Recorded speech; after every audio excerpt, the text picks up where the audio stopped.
Hello everyone, कैसे हैं आप सभी। आई एम श्योर कि आप सभी ठीक होंगे। तो चलिए आज का वीडियो स्टार्ट करते हैं। आज के वीडियो में हम डील करने वाले हैं एक क्वेश्चन जिसमें कि फार्माकोलॉजी का है। इसमें पूछा गया था कि क्या क्या प्रिकॉशंस रखने चाहिए before and during infusion drip. मतलब इन्फ्यूज़न ड्रिप के थ्रू हम जब पेशेंट को कोई भी मेडिकेशन देते हैं तो उस टाइम पे क्या क्या प्रिकॉशंस रखने होते हैं उनके बारे में डिस्कस करना है। ये 5 नंबर का क्वेश्चन है। तो चलिए इसे स्टार्ट करते हैं। जो लोग चैनल पर नए हो वो चैनल को सब्सक्राइब करें, वीडियो को लाइक करना ना भूलें और अपने दोस्तों के साथ शेयर ज़रूर करें, क्योंकि एग्ज़ाम आने वाली है और एग्ज़ाम्स की प्रिपरेशन करना सभी को ज़रूरी है। तो चलिए स्टार्ट करते हैं। When administering an infusion drip, IV infusion, it's important to follow strict precautions to ensure patient safety, prevention complication like infection, infiltration and adverse reaction। जब भी हम किसी पेशेंट को वेन के थ्रू मतलब आईवी इन्फ्यूजन के थ्रू कोई medication देते हैं तो उस टाइम पे हमें प्रिकॉशंस रखना बहुत ज़रूरी है, और वो भी स्ट्रिक्टली प्रिकॉशन रखना ज़रूरी है, क्योंकि जब हम आईवी के थ्रू देते हैं तो उस टाइम पे क्या होता है, कई बार कॉम्प्लिकेशंस आ जाती है जिसकी वजह से पेशेंट सीवियर कंडीशंस में चला जाता है। मतलब उसकी हालत ख़राब हो जाती है। ठीक है, कभी ब्लड क्लॉट बन जाते हैं वेन के अंदर ब्लड क्लॉट बन जाते हैं तो वो गलती से अगर लंग में चले गए तो पल्मोनरी एम्बोलिज्म होने के चांसेस होते हैं। तो ये सारी कंडीशनों को देखते हुए हमें जो हम पेशेंट होता है उसे जब आईवी इन्फ्यूजन के थ्रू मेडिकेशन देते हैं तब वहाँ पर काफ़ी प्रिकॉशन रखने की ज़रूरत होती है। ठीक है, अब इसमें हम देखते हैं कि हमें किसी पेशेंट को जब इन्फ्यूजन के थ्रू मेडिकेशन देते हैं तो उसके पहले क्या क्या प्रिकॉशन रखने होते हैं, मतलब precaution before infusion drip.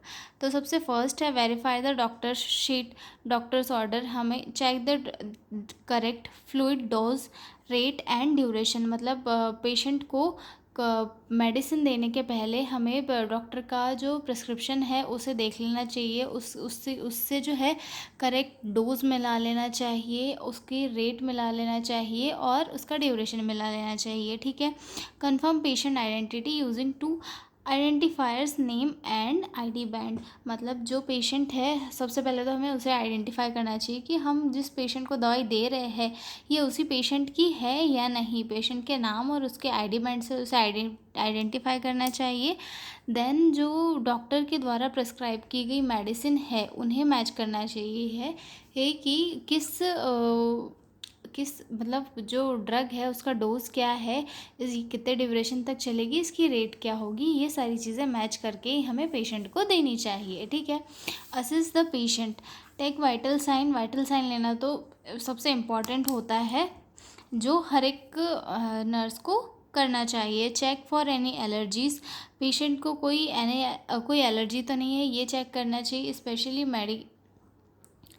Medication और आईवी सॉल्यूशन, मतलब किसी मेडिसिन से या फिर आईवी सॉल्यूशन से कोई पेशेंट को एलर्जी तो नहीं है तो ये चेक करना चाहिए हमें। जो डायबिटिक पेशेंट होता है हम उसे डीएनएस नहीं लगा सकते तो हमें ये भी चेक करना होता है। ठीक है, assess the condition of veins, patient की वेन्स की कंडीशन भी चेक करनी पड़ती है कि पेशेंट की वेन पतली है, मोटी है, कैसी है, ये चीज़ें भी हमें देखनी होती है। ठीक है, प्रिपेयर द इक्विपमेंट, पेशेंट को जो है आईवी कैनुला लगाने से पहले ये सारे इक्विपमेंट्स को प्रिपेयर करना होता है ताकि हम कैनुला लगा के पता चला है कि हम जो माइक्रोपोर है हम कैनुला लगा के माइक्रोपोर लाने जा रहे हैं, तो ये सारी चीज़ें नहीं होनी चाहिए। हमें पहले से जो है सारे इक्विपमेंट्स प्रिपेयर रखने चाहिए जिससे कि हम पेशेंट को एक बार में सारी मेडिसिन का सारी प्रोसेस करके निकल सके। ठीक है, आईवी फ्लूइड बैग होना चाहिए, इन्फ्यूज़न सेट होना चाहिए, आईवी कैनुला होना चाहिए, एंटीसेप्टिक स्वैब होना चाहिए, ग्लव होना चाहिए और टेप होना चाहिए। Ensure the patient is Sterlite and not expired मतलब जो सारे इक्विपमेंट्स है वो स्टेराइल होना चाहिए और कोई भी जो प्रोडक्ट है वो एक्सपायर्ड नहीं होना चाहिए, ठीक है। फ्लूइड बैग होना चाहिए जिससे कि हम पेशेंट को फ्लूइड दे सकें। इन्फ्यूजन सेट होना चाहिए। आईवी कैनुला होना चाहिए जिसके थ्रू हम वेन में जो है कोई भी मेडिसिन दे सके। एंटीसेप्टिक स्वैब्स होना चाहिए, जहाँ बॉडी को क्लीन करने के लिए ग्लव्स होना चाहिए। खुद को प्रिवेंट करने के लिए टेप होना चाहिए कैनुला को फिक्स करने के लिए। अगला पॉइंट है choose the correct IV site. हमें आईवी साइट एक करेक्टली चूज़ करना चाहिए, usually in the forearm और हैंड, मतलब हमें जो हाथ है उसकी आईवी साइट चूज़ करनी चाहिए। Avoid areas with bruising injections और प्रीवियस कॉम्प्लिकेशन।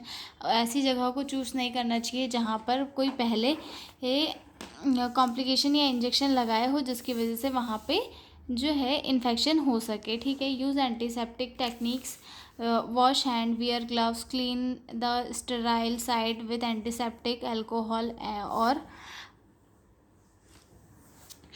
ओके मतलब जो एंटीसेप्टिक टेक्निक्स है वो यूज़ करना चाहिए ताकि हम भी इन्फेक्शन से बचे रहे और पेशेंट को भी इन्फेक्शन से प्रिवेंट करके रख सके, ठीक है।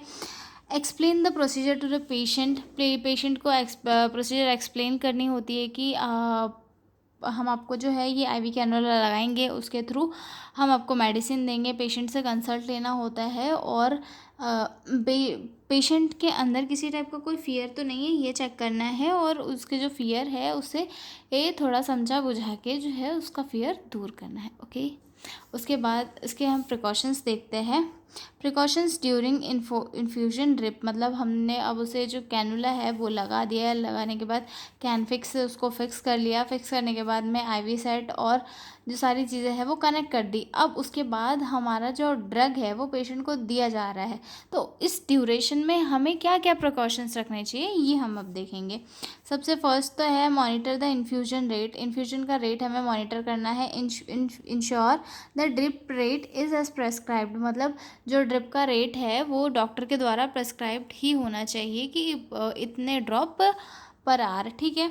Use IV pump if needed for accuracy. IV pump use किया जा सकता है जिसकी वजह से पर्टिकुलर जो वो ड्रॉप हम सेट करते हैं उतनी ही ड्रॉप पेशेंट की बॉडी में जाती है। तो अगर डॉक्टर के द्वारा एक्यूरेट ड्रॉप्स प्रेस्क्राइब की गई है तो वहाँ पर जो है आईवी पंप यूज़ किया जाता है, ठीक है। अगला पॉइंट है ऑब्जर्व द आईवी साइट। जहाँ पर हमने आईवी कैनुला को फिक्स किया है वह उस साइट को हमें देखते रहना चाहिए कि अगर वहाँ पे जैसे कि कभी क्या होता है आईवी आउट हो जाती है तो वहाँ पे स्वेलिंग आ जाती है, तो हमें बार बार चेक करना चाहिए कि वहाँ पे फ्लेबाइटिस तो नहीं हुआ है। फ्लेबाइटिस दैट मीन्स वहाँ पे सूजन आ जाती है, ठीक है। इन्फिल्ट्रेशन तो नहीं हो रहा है, इन्फेक्शन तो नहीं हो रहा है, स्वेलिंग पेन तो नहीं हो रही है, वेन आउट तो नहीं हो गई। ये सारी चीज़ें जो हमें वहाँ पर देखती रहनी चाहिए, ठीक है। Ensure the IV lines is secure and nicked और पुल्ड, मतलब जो आईवी लाइन्स होती है वो सिक्योर होनी चाहिए और अच्छे से दिखनी चाहिए, ठीक है। उसके बाद पेशेंट को मॉनिटर करना होता है। Watch for allergic reactions like side effect, rash, difficulty breathing, fever, मतलब पेशेंट को हमें मॉनिटर करना चाहिए कि उस पेशेंट को कोई एलर्जिक रिएक्शन तो नहीं हो रहा है, जैसे कि ब्रीथिंग डिफ़िकल्टी या फिर फीवर तो नहीं आ रहा है। ये सारी चीज़ें हमें पेशेंट के को मॉनिटर करती रहनी चाहिए। Monitor vital sign if as necessary, vital sign लेना बहुत ज़रूरी होता है।